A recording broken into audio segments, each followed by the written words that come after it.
આપણે છોડ અને ઝાડ વિશે કહ્યું. ઝાડ કોને કહેવાય? છોડ કહેવાય.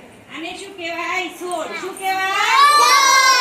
શું કહેવાય? છોડ. હાલો પાછા અહીંયા આવો બાળકો, હાલો. આને શું કહેવાય ખબર છે?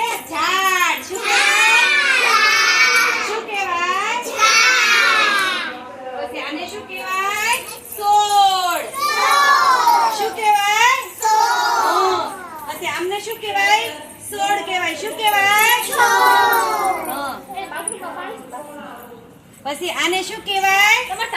ઝાડ. આને શું કહેવાય?